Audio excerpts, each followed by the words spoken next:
aujourd'hui qu'il y a, c'est-à-dire que le rapport que vous avez avec les Camerounais a changé? Oui.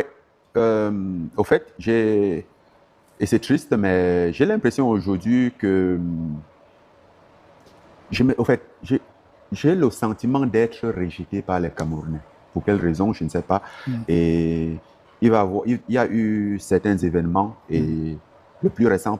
Aussi, rarement vous exprimez sur la situation du Cameroun. Et dernièrement, il y a le youtubeur américain Jake Paul. Vous avez eu une petite passe d'âme avec lui. Et en gros, il vous reproche justement ça, de ne pas vous intéresser à la situation politique dans votre pays, alors que votre notoriété aurait pu permettre de mettre cela en lumière. Alors, est-ce que c'est un reproche que vous entendez? Et le reproche de Jake Paul qui vient en écho de celui d'un certain nombre de Camerounais? Bon, là, il y a deux questions. Je vais commencer déjà par les raisons dont je reste en retrait, ou que parfois, déjà, bon, il est vrai que dans certains cas, j'aurais pu peut-être intervenir, mais je ne pense pas que mon intervention est aussi importante que ça.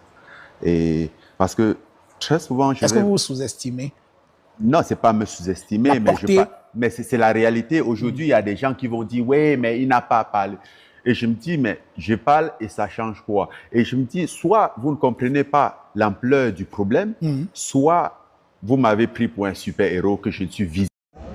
Francis Ngannou, qui dit dans une interview de télévision qu'il se sent rejeté par les Camerounais. Et c'est vrai, grand frère. Oui, parce que les Camerounais t'ont vomi.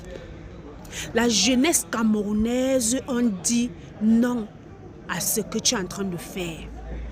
La jeunesse camerounaise s'est rendue compte, en fait, que vous, les stars camerounais, vous n'avez besoin de que quand il s'agit de vos intérêts personnels.